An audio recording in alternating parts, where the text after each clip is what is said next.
When we think about space travel, one of the first questions that comes to mind is, how fast do you need to travel to leave Earth behind? This crucial speed is called escape velocity.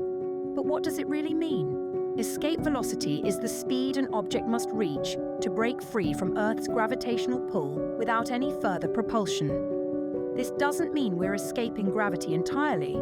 Gravity is always there, but at high enough speed, we overcome the force trying to pull us back down. At the surface of the Earth, gravity pulls everything toward the center. To understand escape velocity, we need to consider energy, specifically kinetic and potential energy. When a rocket launches, it uses kinetic energy, or the energy of motion, to counteract the potential energy stored in Earth's gravitational pull. Once its kinetic energy exceeds the gravitational potential, it escapes. The escape velocity can be calculated using the formula, where g is the gravitational constant, m is the mass of the Earth, and r is the distance from the center of the Earth. For Earth, this speed turns out to be about 11.2 kilometers per second, or roughly 25,000 miles per hour.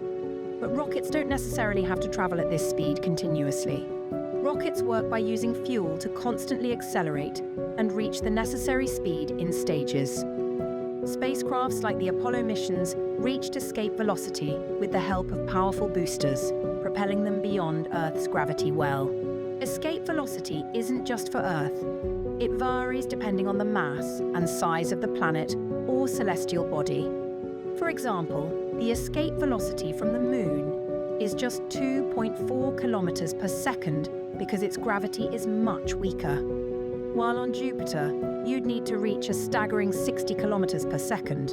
In the end, escape velocity is the key to unlocking the vast expanses of space. It's a fundamental concept that helps us understand not just how we leave our planet, but how we explore the universe. Whether it's for satellites orbiting Earth or missions to other planets, mastering this speed is essential for our journey into the stars.